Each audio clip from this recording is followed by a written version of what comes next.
3/6/26 ಸಂಜೆ 4 ಗಂಟೆಗೆ ಲೋಕಭವನ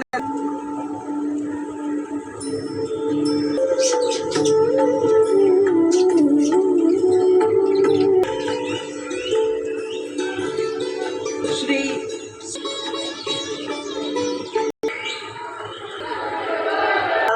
ಪದವಿಯ ಅಧಿಕಾರ ಪದ ಹಾಗೂ ಗೌಪ್ಯತಾ ಪ್ರಮಾಣ ವಚನವನ್ನು ನಾನು ಡಿ.ಕೆ. ಶಿವಕುಮಾರ್ ಎಂಬ ಹೆಸರಾದ ನಾನು ಕಾನೂನು ಮೂಲಕ ಸ್ಥಾಪಿತವಾದ ಭಾರತದ ಸಂವಿಧಾನ ವಿಷಯದಲ್ಲಿ ನಿಜವಾದ ಶ್ರದ್ಧೆ ಮತ್ತು ನಿಷ್ಠೆಯನ್ನು ಹೊಂದಿರುತ್ತೇನೆಂದು ನಾನು ಭಾರತದ ಸಾರ್ವಭೌಮತ್ವವನ್ನು ಮತ್ತು ಅಖಂಡತೆಯನ್ನು ಎತ್ತಿ ಹಿಡಿಯುತ್ತೇನೆಂದು ಮತ್ತು ಕರ್ನಾಟಕ ರಾಜ್ಯದ ಮುಖ್ಯಮಂತ್ರಿಯಾಗಿ ನನ್ನ ಕರ್ತವ್ಯವನ್ನು ಶ್ರದ್ಧಾಪೂರ್ವಕವಾಗಿ ಮತ್ತು ಅಂತಃಕರಣಪೂರ್ವಕವಾಗಿ ನಿರ್ವಹಿಸುತ್ತೇನೆಂದು